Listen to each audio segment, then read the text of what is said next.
주여 우린 연약합니다.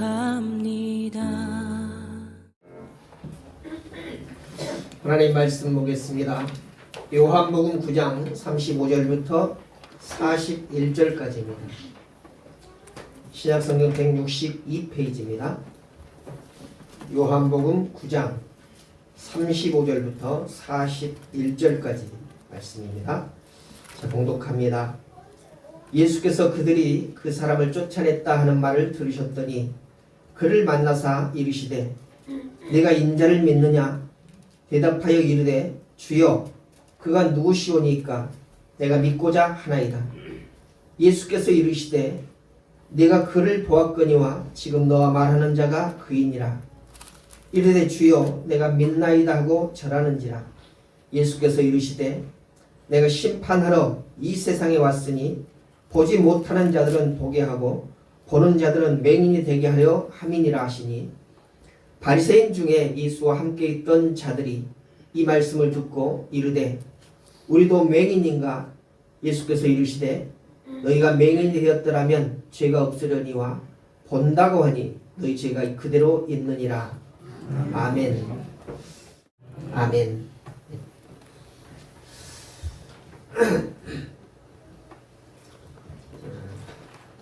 많이 날씨가 푸근해졌죠? 아무리 겨울이 춥고 어두운 것 같아도 시절이 되면은 또 다시 봄이 되고 여름이 되고 우리가 막을 수 없는 그런 계절을 우리는 경험하게 됩니다. 하나님께서는 우리를 극진히 사랑하셔서 우리 어떤 상황에 있을지라도 어떤 모양으로 살아간다 할지라도 주님의 백성과 주님의 자녀됨에 부족함이 없는 그런 삶으로 이끌어 주시는 것입니다. 우리는 길을 가면서 아는 사람을 보고도 모르는 채 그렇게 지나가는 때가 있습니다. 어떤 사람이 길을 가다가 반가운 사람을 만나게 되었어요. 그래서 아주 반갑게 인사를 합니다. 오랜만이다라고. 근데 마주쳐 오는 사람은 그것을 느끼지 못하고 그냥 지나쳤어요. 그래서 인사하던 사람이 아니 왜 인사를 안 받지? 나하고 무슨 척진 일 있나? 라고 이렇게 뒷말을 했습니다. 그랬더니 그 말을 들은 사람이 뒤돌아보면서 내가 아는 사람인데 미안하다. 내가 못 봤다. 라고 이렇게 말하면서 사과를 합니다. 그 사람이 눈이 없는 사람이 아니죠. 눈이 있습니다. 그리고 사물을 볼 수 있는 그런 시력을 가지고 있습니다. 그럼에도 그 사람을 보지 못한 것이다 라고 이렇게 해명을 하죠. 왜 그랬을까요? 눈은 볼 수 있는 눈을 가졌지만은 마음이 다른 데 가 있기 때문에 보지 못하고 지나쳐버리는 그런 일이 있을 수 있다는 것입니다. 우리 인생에도 그런 일들이 많이 발생이 되게 되죠. 관심이 없는 것에는 도무지 눈을 바라보고 눈으로 느끼지 못하는 그런 것들이 얼마나 많은지 모릅니다. 관심이 있게 되면 아무리 많은 사람 중에서도 자기가 관심 갖는 사람에게 바로 찾을 수 있다라고 하는 것이죠. 하나님께서 일하시고 계시는데 하나님께서 일하시는 것을 보지 못할 때가 우리는 사뭇 많다라고 하는 것을 우리는 경험합니다. 하나님께서 우리에게 여러 번 기회를 주시는데도 그 기회를 찾지 못하는 경우가 많이 있습니다. 하나님이 사람을 보내셨는데도 그 사람이 내게 어떤 의미를 갖는 사람인지에 대해서 알지 못하는 때가 있다는 것입니다. 오늘 본문에 보니까 눈을 뜨지 못하고 태어난 한 사람이 등장을 합니다. 그런데 우리는 그가 눈을 보지 못하는 사람이다 라고 이렇게 생각을 했는데 놀랍게도 그 사람이 아닌 다른 사람이 보지 못하는 그런 상황을 우리는 경험하게 됩니다. 이 사람은 태어날 때부터 맹인이었던 사람이 아니라 바로 성경에 말하는 바리새인이라고 하는 이름을 가진 그런 칭호를 가진 사람이 바로 보지 못한 사람이다 라고 예수님께서 말씀하고 계시는 것입니다. 오늘 이 말씀을 통해서 우리에게도 영적인 눈이 있는데, 육적인 눈이 아니라 영적인 눈이 있는데, 그 영적인 눈이 감겨져 버리면, 아니 보지 못하게 되면은 우리는 눈을 떴지만 보지 못하는 그런 삶을 살게 될 것입니다. 그래서 오늘 인생을 바꾸는 것이 무엇 때문에 우리 인생이 바뀌는가를 먼저 살펴보기를 원합니다. 오늘 성경에 나오는 이 청년은 예수님을 만나기 전과 후가 전혀 다른 그런 삶을 살아가는 사람입니다. 그는 태어날 때부터 앞을 보지 못했다라고 이렇게 말하고 있죠. 그는 세상이 어떻게 생겼는지, 또 자기를 낳아주신 부모님이 어떤 모양을 가지고 계시는지 전혀 알지 못했습니다. 단순히 그가 시력을 잃은 것이 문제가 아니라 아예 나면서부터 보지 못한 그런 사람으로 났다라고 말한 것입니다. 당시 시대에 맹인으로 태어난다는 것은 경제적으로도 또 사회적으로도 그리고 종교적으로도 완전히 그 사이에서 밀려난 그런 인생이다 라고 이렇게 말할 수 있습니다. 사람들은 그런 그 청년을 바라보면서 동정심을 말하는 것이 아니라 이렇게 말합니다. 누가 죄를 지어서 저 사람이 저렇게 되었는가? 그 자신인가? 아니면 그 부모인가? 라고 이렇게 말합니다. 그가 보지 못하는 것에 대해서 동정을 갖는 그런 마음으로 그 사람을 바라보는 것이 아니라 신학적인 논쟁의 대상으로 바라보고 있다는 것입니다. 누가 죄를 지었기 때문에 그렇게 보지 못하는 그런 사람으로 태어났는가라고 이렇게 말하고 있는 것입니다. 그런데 어느 날 예수님께서 그를 보게 됩니다. 여러분 성경을 보면 중요한 표현이 하나가 있는데 예수께서 그 사람을 보았다라고 이렇게 말씀하고 있어요. 사람들은 그 사람을 보면서 무엇을 보아요? 그 사람의 죄. 누구 때문에? 누가 죄를 지었기 때문에 그렇게 문제를 가지고 나왔는가? 사람의 문제에 대해서 봅니다. 또 그 사람의 불행에 대해서 봅니다. 그런데 예수님께서는 바로 그 사람 자체를 보고 계시다는 것입니다. 여러분 우리에게도 말할 수 없는 죄를 많이 가지고 있지 않습니까? 우리도 인생을 살아가면서 여러 가지 문제를 가지고 있습니다. 여러 가지 우리가 참으로 다른 사람이 보기에 불쌍하다 느껴지는 그럴 만한 요건들이 참으로 많습니다. 사람들은 그것들을 꼬집고 그것들을 바라보게 되죠. 그러나 예수님께서 나를 바라보시는 것은 그것들을 바라보시는 것보다도 사람 자체인 나를 보고 계시다라고 하는 그런 말씀인 것입니다. 그렇게 사람 자체로 바라보던 그 예수님께서 그를 향하여서 내가 세상의 빛이노라 이렇게 말씀합니다. 내가 세상의 빛이다라고 하는 것은 바로 보지 못하는 그 사람에게 내가 너의 빛이 되어주겠다라고 하는 그런 의미로 그렇게 말씀하신 것이다 라고 이렇게 생각할 수 있습니다. 그래서 어둠 속에 있는 사람에게 필요한 것이 무엇인가? 어둠에 갇혀있는 그 사람에게 네가 보지 못하는 그 빛은 이렇게 생겼다. 빛이 너에게 임하면 이런 일이 발생이 된다 라고 이렇게 설명하는 것이 아니라 바로 내가 너에게 빛을 주겠다. 아니 내가 너의 빛이다 라고 이렇게 말씀해주고 있는 것입니다. 그 사람이 보지 못하는 것에 대해서 판단하는 것이 아니라 바로 빛을 주시는 분이 바로 예수님이시다는 것을 우리는 보게 되는 것입니다. 그런데 예수님께서 내가 세상의 빛이다 라고 말씀하신 것은 바로 보지 못하는 그 사람을 고쳐줘야겠다는 그런 마음을 갖고 있기 때문에 그런 말씀을 하신 것 같아요. 근데 그 주님께서 이 빛을 보지 못하는 눈을 가진 이 사람에게 치료를 행하는데 치유 방법이 참 독특합니다. 보니까 침을 땅에다가 뱉어서 그 침이 뱉어진 그 흙을 이겨요. 말하자면 진흙이 되어진다는 것이죠. 그 진흙을 가지고 그 사람의 눈에 바릅니다. 여러분 지금 우리가 가지고 있는 그런 지식으로는 그게 무슨 치료약이 되겠습니까? 무슨 치료 효과를 기대하겠습니까? 그런데 놀랍게도 주님께서는 그런 방법을 통해서 이 사람을 치료하겠다라고 하는 그런 시도를 행하고 있다는 것입니다. 그리고 주님께서 말씀하십니다. 실로암 못에 가서 씻으라. 여러분 생각해 보십시오. 이 사람은 지금 앞을 보지 못하는 사람입니다. 그런데 그 눈에다 진흙을 이겨서 바르고 난 다음에 실로암 못에 가서 씻으라 라고 이렇게 말씀하시죠.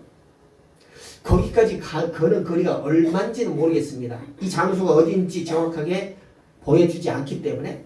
그러나 그 환경이 실로암 못과 가까운 곳은 아닌 것 같아요.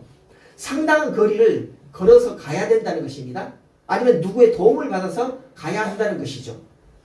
근데 예수님께서는 거기까지 가는 데에 어떤 방법으로 가야 되느냐라고 하는 것을 가르쳐 주지 않으시면서 그냥 가서 실로암 못에 씻으라 라고 이렇게 말씀하시죠.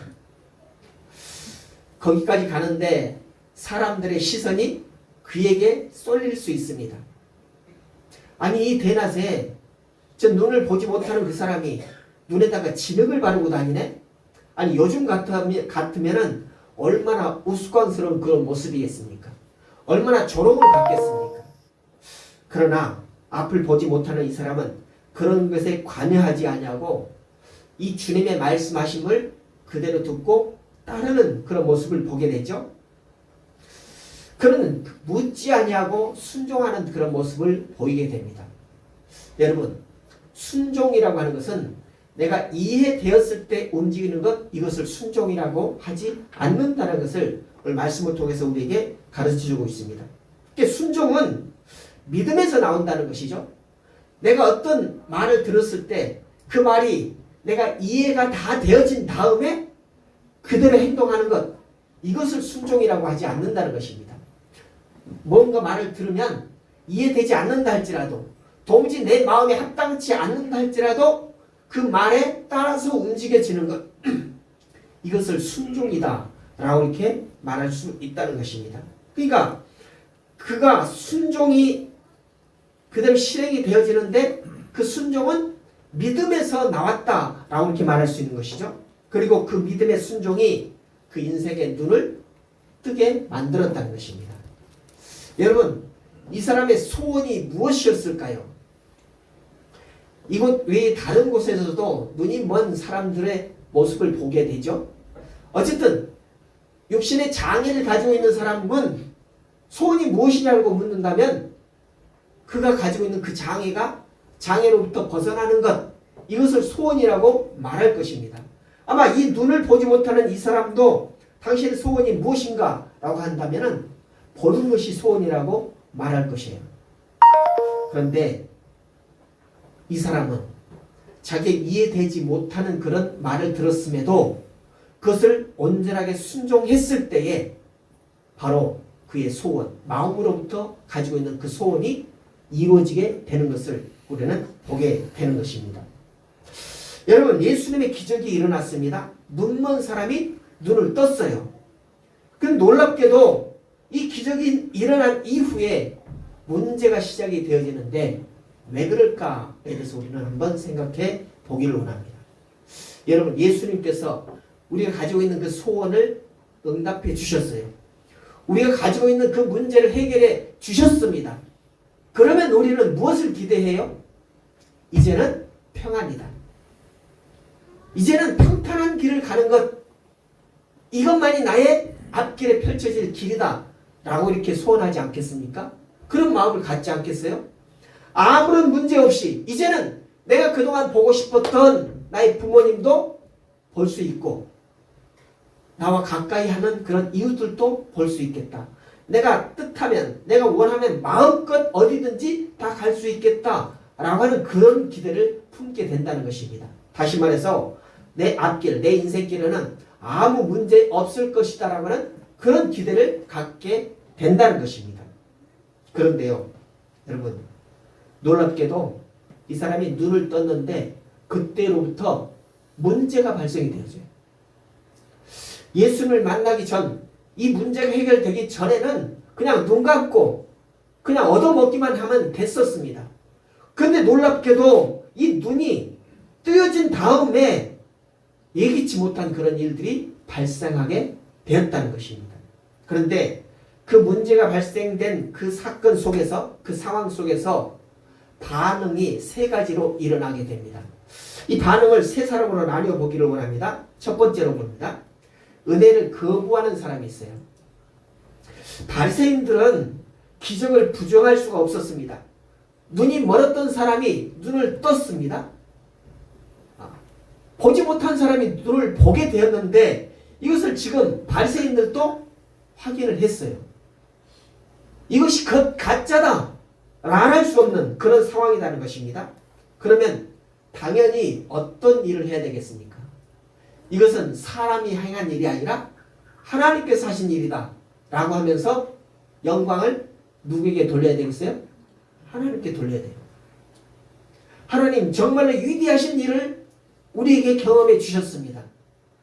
우리가 그 놀라운 일을 지금 보고 있습니다 라고 하면서 영광을 하나님께 돌려야 되는데 그들은 엉뚱해도 다른 질문을 합니다. 일이 언제 일어났느냐?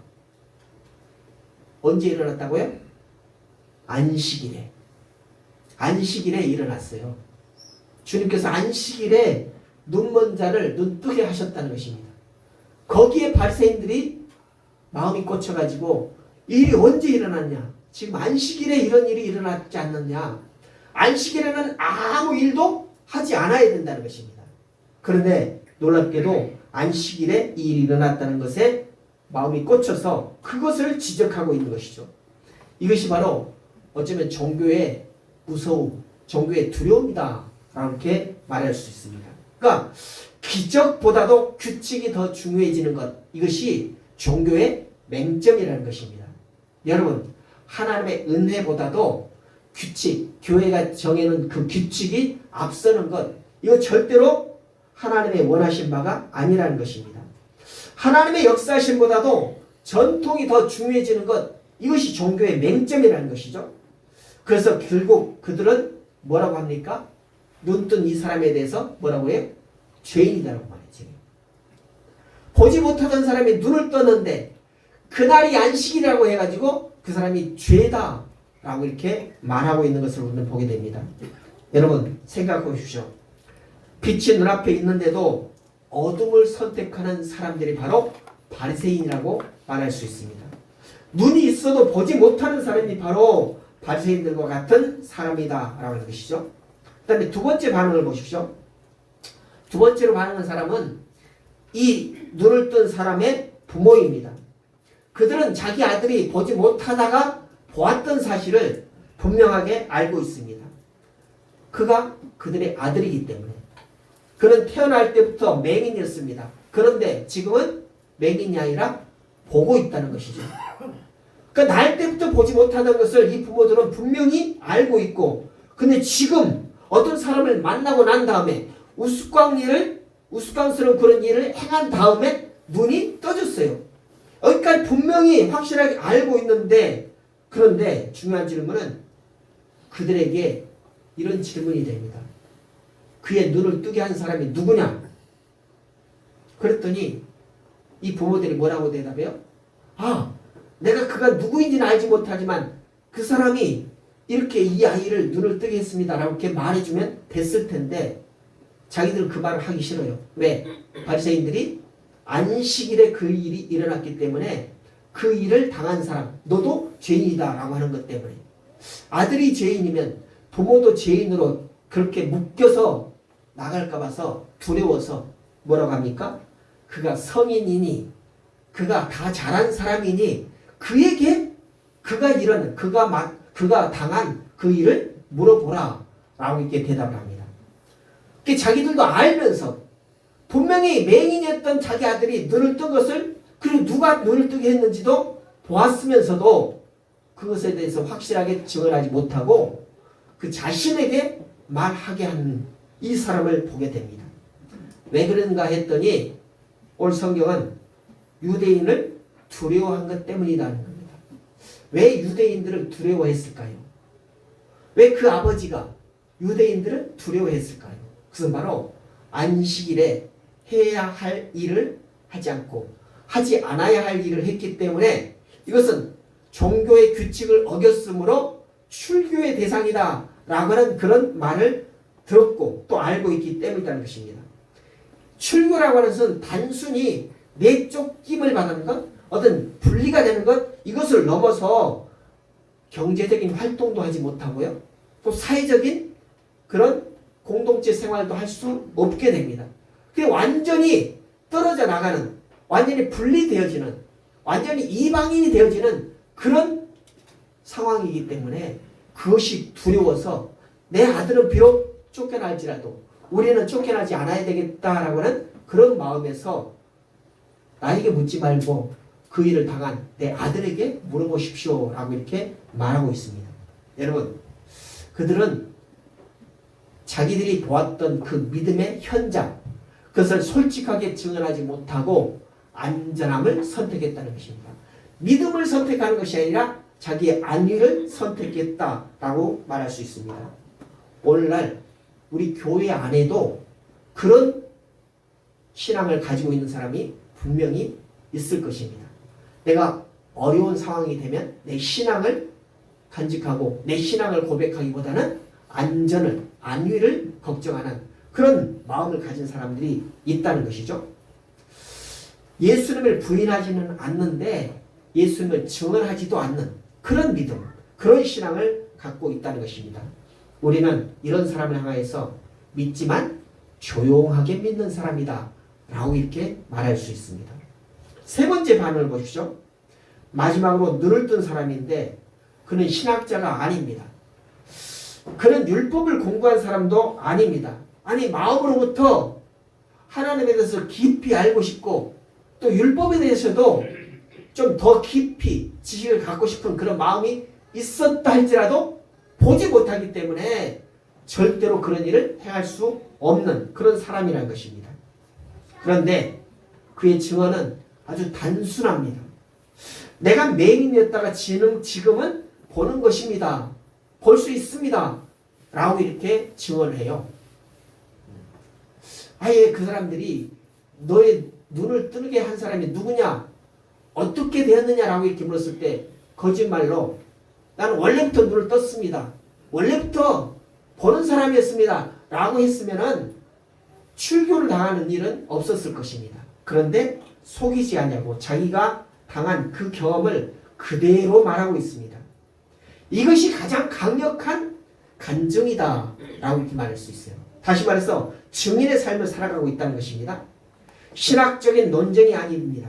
논리 싸움도 아닙니다. 그대로 내가 경험했던 것을 그대로 증언하는 것, 이것이 하나님이 믿는데 우리 신앙 가운데 정말 중요한 일이라는 것이죠. 그것은 변화된 삶인 것입니다. 내가 예수를 믿기 전에는 이랬는데 예수를 믿고 난 이후의 삶은 이렇다 라고 증언한 것, 이것이 바로 간증이고 증인의 삶이라는 것입니다. 여러분, 이것이 은혜를 경험한 사람의 증언인 것입니다. 여러분은 과연 어떤 사람입니까? 여러분은 과연 어떤 신앙을 가지고 있습니까? 겉으로는 예수 믿는다, 이름표에는 성도라고 하는 그런 이름을 갖고 있는데 과연 바리새인처럼 참 신앙을 갖지 못하고 어떤 종교적인 규칙에만 매여 있는 그런 삶을 살아가는 사람입니까? 아니면 알면서도 올바르게 증언하지 못하고 자기 안위만을 생각하는 조용한 믿음을 가지고 살아가는 그런 사람입니까? 아니면 내가 경험한 것을 분명하게, 확실하게, 정확하게 증언하는 그런 믿음을 가지고 있는 사람입니까? 오늘 눈뜬 후에 그의 인생이 우리는 다시금 조명을 받게 됩니다. 보지 못했던 사람이 눈을 떴으면 그 이후부터는 아주 평안한 삶, 자유한 삶, 또 내가 하고자 하는 그런 일들을 마음껏 할 수 있는 그런 삶을 사는 것을 꿈꿀 것입니다. 여러분, 우리도 그렇잖아요. 예수님을 만나면 이제는 마음껏 자유하고 내가 하고 싶은 일을 마음껏 하고 싶다라고 하는 그런 마음을 가지고 살아가지 않겠습니까? 그런데 오늘 성경에 나오는 이 사람을 보십시오. 그는 예수님을 만나고 난 다음에 눈을 뜨고 난 다음에 편한 삶을 사는 것이 오히려 더 불편한, 더 더 어려워진 그런 상황을 만나게 됩니다. 그는 이것 때문에 신문을 받습니다. 조사를 받습니다.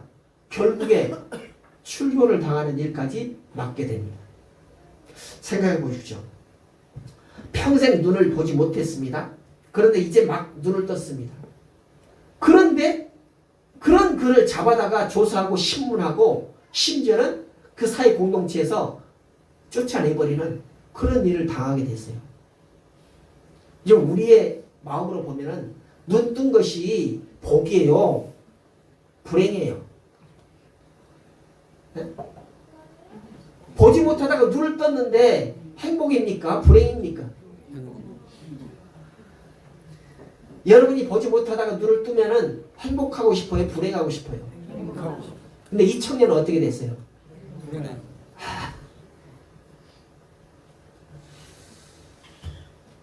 하루아침에 외로운 사람이 되어버리고 말았습니다. 그런데 놀라운 일이 또 발생이 되겠죠. 오늘 본문에 보십시오. 35절에 봅니다. 예수께서 그들이 그 사람을 쫓아냈다 하는 말을 들으셨더니 바리새인들이 그를 눈뜬 그 사람을 공동체에서 쫓아내버렸다라고 이렇게 말씀합니다. 그 소문이 예수님의 귀에도 들렸어요. 아마 바리새인들에 의해서 쫓겨남을 받은 그 상황 가운데서 그 모습을 바라보는 사람들, 또 그 상황을 알고 있는 사람들은 야, 저 사람 애매하다. 그렇지 않았어야 되는데 그랬다. 라고 하는 그런 마음을 가지고 있으면서도 말을 하지 못했어요. 또 쫓겨남을 당하는 그 사람에게 그 부모조차도 달려가서 왜 이런 원통한 일이 발생이 되었는가라고 하면서 울며 불며 애석해하는 그런 모습이 오늘 성경에 나타나 보이지 않습니다. 쫓겨난 사람은 그 사람이고 나는 나다. 그 사람이 쫓겨날 만한 일을 했기 때문에 쫓겨난 것이다 라고 이렇게 판단을 하면서 아무런 동정심도 발휘하지 않았습니다. 근데 놀랍게도 예수님께서는 그 사람이 그 일 때문에 쫓겨났다라고 하는 것을 말씀을 듣고 어떻게 했어요? 그를 만나사. 다른 모든 사람들은 쫓겨난 그 사람에게 아무런 동정표도 주지 아니하고 아무런 애석한 마음도 주지 않는 그런 상황 가운데서 예수님께서는 그를 만나사.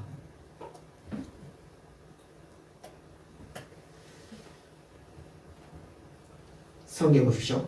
예수께서 그들이 그 사람을 쫓아냈다 하는 말을 들으셨더니 그를 만나사. 사람들은 그를 버렸지만 예수님은 오히려 그를 찾아가십니다. 여러분, 이것이 복음 아니겠습니까? 외톨이가 되어져 있는 그 사람에게 아무도 찾아가는 사람이 없고 아무도 관심 주지 않는 그런 상황 가운데서 그를 찾아가신 분이 바로 예수님이시다는 것이죠. 그에게 마음을 준 사람이 예수님이시다는 것입니다. 그 사람에게는 이것이 복음이겠습니까? 이거보다 더한 복음이 어디 있겠습니까? 이 사람 아직 예수님이 그의 눈을 뜨게 한 사람이라는 것을 몰라요. 그런데 사이로부터 분리가 된, 내쫓김을 당한 그 사람에게 아무도 찾지 않는데, 아무도 마음을 주지 않는데 오직 한 사람 예수님만이 그를 찾아가서 만나 주신다는 것. 이것이 그에게는 이 순간의 복음이라는 것입니다. 이 복음이 전파되지는 그 상황을 보십시오. 세상이 밀어낼 때 주님께서는 오히려 다가오신다는 것입니다. 예수는 그의 인생의 가장 중요한 질문을 합니다. 네가 인자를 믿느냐? 여기서 인자는 뭐예요? 하나님의 아들이라고 하는 그런 말. 다시 말해서 네가 눈을 뜨게 된 것은 하나님께서 하셨다. 아니, 하나님께서 이 땅에 보내신 예수님께서 하나님의 아들, 그가 그 일을 하셨다라고 하는 것입니다. 그러니까 그것을 네가 당한 그 일, 네가 경험한 그 일을 하나님께 하셨다는 것을 믿느냐라고 이렇게 묻는 질문을 하고 있다는 것입니다. 그래서 네가 인자를 믿느냐라고 이렇게 질문합니다. 이 질문은 단순한 교리적인 그런 질문이 아닙니다. 네가 정말로 네 스스로 눈이 떠진 것이 아니라 하나님의 사람이 너의 눈을 뜨게 한 것을 믿느냐? 라고 하는 그런 질문인 것입니다. 그 인자. 그런데 이 청년은 뭐라고 답변해? 당신이 말하는 그 인자가 누구인지 나는 모릅니다. 그가 나를 눈뜨게 했다는 것은 내가 경험으로 알겠는데 그가 누구인지는 모르겠습니다. 그가 인자인지 누구인지는 모르겠습니다. 라고 이렇게 대답을 합니다. 그때 예수님께서 지금 너와 말을 나누는 그가 그인이라. 바로 예수님 자신이 인자라고 하는 것을 밝게 되죠. 그랬더니 뭐라고 그래요? 이 청년이 주여 내가 믿나이다 이렇게 말해요. 당신이 나의 눈을 뜨게 하셨군요. 당신이 하나님의 사람이군요. 라고 하는 그런 내용이 그 짧은 단어 안에 다 들어가 있지 않겠습니까? 주여 내가 믿나이다. 그리고는 넙죽 엎드려서 주님께 경배하는 그런 모습을 우리는 보게 되죠. 성도 여러분, 이 청년은 눈을 뜨는 기적을 경험했습니다. 그러나 그 기적 때문에 오히려 인생이 평탄하지 아니하고 더 어려워졌습니다. 율법주의자들인 유대인들에게 신문을 당하고 고문을 당하고 그리고는 결국에는 쫓겨남을 당했죠.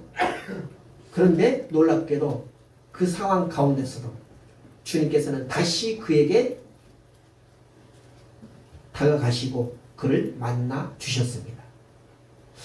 여러분, 사람들은 그를 버렸지만 주님께서는 버리지 않으셨습니다. 세상에는 위대한 발견들이 있죠. 오늘 이 청년도 그를 모두가 다 외면하는데 오로지 한 사람, 그를 찾아준 그 사람을 향하여서 내가 주를 믿나이다 이렇게 외치고 있어요. 고대 수학자 아르키메데스라고 하는 사람이 있는데 이 사람이 유체의 원리에 대해서 늘 고민을 했어요. 알기는 알겠어요. 그러니까 유체의 원리라는 것을 어렴풋하게 알기는 알겠는데 다른 사람들에게 설명을 해야 돼요. 이런 원리다, 이것이 진리다라고 하는 것을 설명을 해야 되는데 뭔가니까 이 유체가 있잖아요. 유체가 있으면 그 안에 어떤 물체를 집어넣었어요. 그 안에 물체를 집어넣으면 그 부피에 따라서 그 유체는 넘친다는 것입니다. 유체가 아닌 것은 그렇지가 않아요. 그렇지가 않습니다. 또 이것에 의해서 파스칼이라고 하는 사람이 유체의 파스칼의 원리라고 하는 또 이게 계속해서 발명을 하는데 이 아르키메데스는 왕에게 이 원리에 대해서 중요한 보고를 해야 됩니다. 근데 아무리 생각을 해도 나는 알겠는데 다른 사람의 이것이 진리다라고 해서 설명을 할 바가 없어요. 그래서 고민하다가 하루는 목욕탕에 물을 받아놓고 좀 쉬어야 되겠다라고 하면서 목욕탕에 풍덩 들어갔습니다. 들어가자마자 깜짝 놀랐어요. 그리고는 옷을 다 벗은 채로 거리로 막 뛰쳐나갔습니다. 그러면서 외친 소리가 뭐냐? 유레카! 이렇게 찾았다! 하는 것이요. 찾았다. 뭘 찾았다는 거예요? 유체의 원리를 찾았다는 겁니다. 그 얼마나 기뻤으면 벗었다는 것도 잊어버리면서 사람들에게 내가 찾았다. 그동안 정말로 답답하고 알지 못해 설명할 바가 없어서 고민하던 것을 내가 찾았다라고 하면서 외쳤던 그런 위대한 발견이라는 것이죠. 근데 오늘 그런 발견이 눈을 감았다가 눈을 보지 못했다 뜬 이 청년에게도 동일하게 그보다 훨씬 더 위대한 발견을 하게 된 것이죠. 나를 이렇게 눈을 뜨게 한 이는 인자라는 것이죠. 다시 말해서 하나님께서 이 땅에 나를 위해서 보내신 그다. 그래서 주여 내가 믿습니다 라고 하면서 강력하게 외쳤다는 것입니다. 여러분, 우리 인생에도 이런 고백이 있어야 되지 않겠습니까? 주여 내가 주를 믿나이다 하고 다른 것을 믿는 것이 아니라 주님을 믿습니다. 주님께서는 나의 구원자이시고 하나님께서 나를 위해서 이 땅에 보내신 그분이십니다 라고 하면서 강력하게 외치는 그 고백이 우리 가운데도 있어야 되겠다는 거예요. 아니 청년처럼 눈이 멀었다 뜬 것 그것 경험해서가 아니라 오늘 우리 영혼이 살아난 것에 대해서, 영혼이 영원한 생명을 얻게 된 것에 대해서 주는 나의 주님이십니다 라고 하는 그런 외침이, 그런 고백이 우리도 있어야 될 것이다 라고 이렇게 말씀드립니다. 여러분, 세상적으로 성공했지만 영적으로 아무것도 보지 못하는 그런 삶을 산다면 얼마나 비참한 인생이겠습니까? 그런데 그렇게 보지 못하던 우리에게 영적인 눈을 뜨게 해주신 분, 그분이 바로 예수님이십니다. 그러니까 그분을 향해서 주님은 나의 주님이십니다, 영원한 나의 하나님이십니다 라고 고백하는 것은 아무리도 어색하지 않는 그런 고백이다 라고 하는 것입니다. 여러분, 눈을 뜨는 기적보다도 더 큰 기적이 바로 그 예수를 믿는 그 믿음이라는 것입니다. 우리가 그 믿음을 갖게 된 것, 이것이 정말로 우리가 경험한 기적 아니겠습니까? 어떻게 우리가 예수를 믿게 돼요? 우리하고는 전혀 상관이 없는 저 서쪽에 있는 그 나라, 거기에 태어난 그 예수를 우리가 어떻게 나의 하나님이라고 믿을 수가 있겠습니까? 근데 믿게 되었잖아요. 이것이 기적 아니겠습니까? 그리고 그 믿음이 우리에게 받은 은혜를 지키게 하고, 그 믿음이 우리의 삶 속에서 날마다 매일마다 은혜를 확장해 가는 그런 기적이 되는 것입니다. 여러분, 여러분이 날마다 은혜 가운데 살아가는데 오늘이 내일, 아니 오늘도 어제 같고 또 내일도 오늘 같고 그냥 그렇게 흘러가는 그런 삶이 아니라 매일마다 은혜가 충만한 그런 삶을 사는 것, 이런 삶이 얼마나 기대됩니까? 그런 은혜의 삶을 살게 하는 것, 이것이 바로 예수를 믿게 되는 그런 기적을 날마다 경험하면서 기억하면서 경험하면서 살아갈 때 우리는 우리의 삶을 통해서 그런 은혜가 날마다 풍성한 그런 삶을 살게 된다는 것입니다. 여러분, 우리가 그런 은혜의 삶을 살게 된 그런 과정을 다시 한번 생각해 보십시오. 우리 모두가 다 영적인 맹인이었습니다. 그런 우리에게 예수님께서 찾아오셨죠. 그리고 우리에게 진흙을 발랐으면서 실로암 못에 가서 씻으라 라고 말씀하셨을 때 왜 우리가 이렇게 해야 됩니까? 아니 무슨 약을 주시든지 아니 무슨 수술을 해주시든지 그러지 않냐고, 무슨 더럽게 침 발라가지고 진흙을 이겨가지고 내 눈에 바른 거 이거 합당합니까? 라고 질문하지 않냐고, 가서 씻으라고 하는 그 말에 온전히 순종하는, 도무지 이해되지 않아도 그 말씀에 따르는 그런 순종을 했더니 놀랍게도 눈이 열어졌습니다. 그런데 그런 기적을 보게 됐는데 이제는 평안한 삶을 살겠다라고 생각을 했는데, 아니 오히려 더 어려운 삶을 살게 되어지는 거예요. 여러분, 이것이, 이런 인생이 어디 이 성경에 나오는 이 청년에게만 해당되는 그런 인생이 있습니까?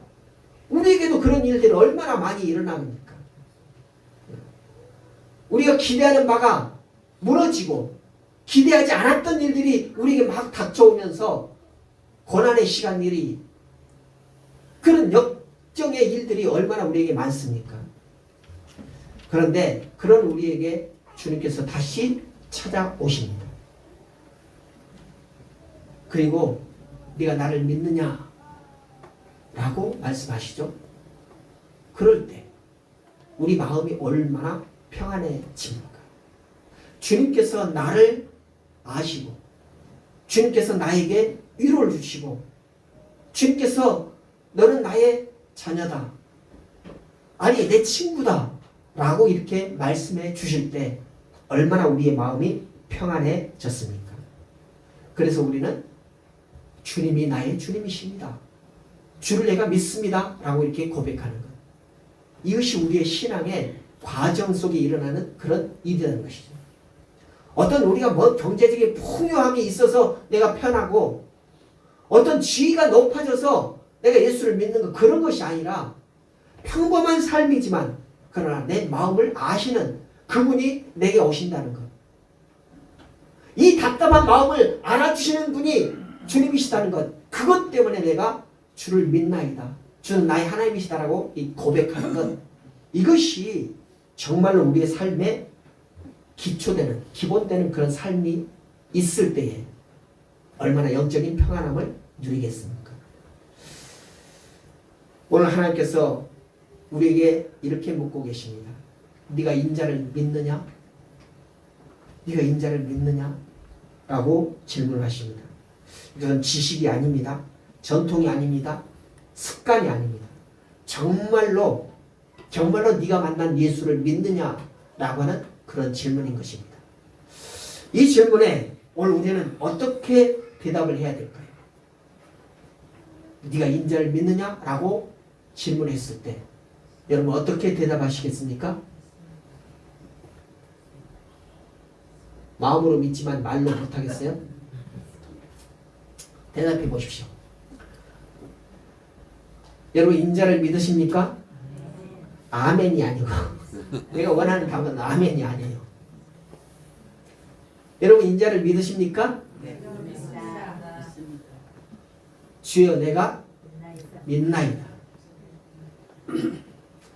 이런 고백이 우리의 마음과 또 우리 입술을 통해서 매일마다 고백이 되어지는 그런 삶을 살았으면 좋겠습니다. 기도하겠습니다. 사랑의 아버지